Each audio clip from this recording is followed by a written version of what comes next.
Welcome back to the Methuselah Factor, 30 Days to Better Health. Dr. David DeRose, the second to the last day of our 30-day journey. The challenge, make friends with melatonin. I still remember it. It was a long overseas flight. My wife and I were traveling with several other families. We had a number of children between us, and you know how it is. Those kids would negotiate with their parents to make sure on that long flight that they were sitting close to one another.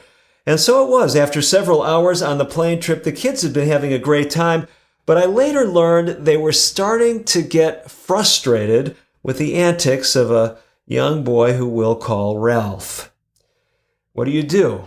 When you're in a confined space, you got to sit near someone and you're getting frustrated and fed up with his behavior. Well, the kids took things into their own hands. They didn't talk to their parents. They didn't act for any constructive solution. They just came up with a couple of melatonin pills. At least that's what they believed they were. They tricked Ralph into thinking they were candies. And as I later was told the story by our children, Ralph slipped into dreamland just 30 minutes later. He stayed asleep the entire flight. Well, whether it was just a pure melatonin preparation or whether there was something else in it, to this day, I really don't know. But the point is, my kids became enamored with melatonin. And actually, melatonin is something you should be enamored with, because the research indicates that melatonin is not only helpful for sleep, but it can also help your immune system, decrease your risk of cancer, lower your blood pressure, and, you guessed it, on a program devoted to the Methuselah Factor, to better blood fluidity, melatonin, it improves blood fluidity, lowering levels of things like factor VIII and fibrinogen. So, you say, okay, DeRose had us scrutinize our supplements a couple of days ago. Now he's adding more things back in, and he's telling me to head over to the supplement aisle and pick up some melatonin. Well, not so quick. You can take a melatonin supplement, but there have been concerns over the years with melatonin supplements, and some are suggesting that the best strategy is actually to enhance your pineal gland, that gland in your brain, its ability to make melatonin, as well as other tissues in your body, like your intestinal cells, which can produce melatonin as well. If you do this, you get the best of both worlds. You see, some years ago, a related compound to melatonin, tryptophan, was found to be contaminated with an infamous, what was called peak E contaminant. This caused a severe, irreversible neuromuscular disease. Now, we haven't seen that recur with melatonin per se, but the problem is anytime we resort to synthetic supplements, we can get into trouble. So here's what I'm suggesting. Take a look, if you've got the book handy, The Methuselah Factor, at figure 23. I want to walk you through some things that can help you naturally raise melatonin levels in your body without any danger of side effects from a supplement. The first one, we've talked about it earlier in this program, is get to bed early. Getting to bed by 10 o'clock seems to optimize our body's ability to synthesize melatonin. Get that early sleep. You'll also boost levels of growth hormone, and both of those can go a long way to suppressing inflammation and improving blood fluidity. Watch out for bright lights. That includes bright lights right before going to bed, so if you're planning to just hop into bed right after watching this video, might be better to do something that helps you wind down before doing that.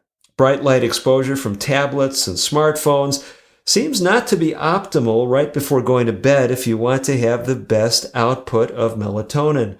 Similarly, sleeping in complete darkness is ideal, but don't make the mistake that one individual made, so preoccupied with making sure they had no light exposure at night, they stumbled in their room and sustained a serious injury. I'm sure that's not a unique example. Don't hurt yourself at night, but try to keep light exposure to a minimum before bedtime and during the sleep hours. Bright light, on the other hand, during the day is good. We talked about how earlier in this series, bright light early in the day helps you to fall asleep at night. Bright light later in the day can help you sleep through the night. These bright light techniques can also optimize melatonin production. And if you live in an area where you can't get bright light, maybe you're in the winter months, either in the extremes of the southern or the northern hemisphere with those long, long nights, sometimes perhaps lasting all day. For example, if you live north of the Arctic Circle, well, then use a light box. What other things can you do? If you want to optimize melatonin, stay away from compounds, over-the-counter compounds that have been linked to poorer melatonin production. You guessed it, 3 things that we've talked about earlier in this series that are not good for your blood fluidity are also not good for melatonin. I'm talking caffeine, tobacco, alcohol. Then there are some things that you can ingest that can help you. Among those things are melatonin-rich herbs and spices. On that list, things like sage, thyme, and peppermint. There are also foods that are rich in melatonin. On that list are things like almonds, apples, tomatoes, and bell peppers. You can do a lot to naturally enhance your melatonin levels. If you feel in this very final day or two of the program, you want to try a melatonin supplement, you're welcome to do that, but I recommend keep it to 2 milligrams of the controlled release variety. Seems to be safer and actually helps blood pressure, whereas the immediate release does not have a favorable effect on blood pressure. Melatonin, make friends with it. That's day 29 on our 30-day journey. We'll be back with a final installment on a program to help you be in the driver's seat, not just for a 30-day period, but long-term when it comes to the Methuselah factor, optimal blood fluidity. Join me tomorrow as we wind things up. I'm Dr. DeRose.